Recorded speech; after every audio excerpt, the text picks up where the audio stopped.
मला ना काही दिवसाआधी एक कमेंट आली होती, की पश्चिम विदर्भामध्ये खूप वांग्याची शेती केली जाते, खूप वांग्याची भाजी बनवली जाते आणि खाल्ली जाते. तर हो, कारण माझ्याच घरचं सांगते. मी जेव्हा लहान होती ना, तेव्हा माझे आई, बाबा, आजोबा यांना एवढी वांग्याची भाजी आवडायची, की शेतामध्ये सगळे वांग्याचे झाडं लावून द्यायचे. मग शेतामधून कधी-कधी अन्न नव्हते होत, मग ना दारीच नाहीतर वाड्यामध्ये झाडं लावून द्यायचे, म्हणजे लगेच हातोहात घेता येतील.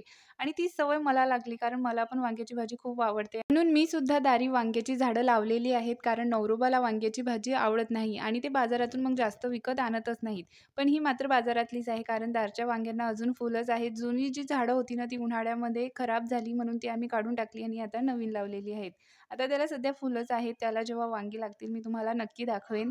तर आज मस्त अशी बाजारातून छोटे-छोटे मस्त नवरोबाने वांगे आणले होते, तर याची मस्त अशी मसाला वांगी बनवली आहेत. तर रात्रीच्या जेवणात सहसा करून आम्हाला रस्सा भाजीच हवी असते, तर इथे मी मस्त मसाला वांगी बनवली. तुम्ही पण बनवून खा चॅनलला सबस्क्राईब करायला विसरू नका.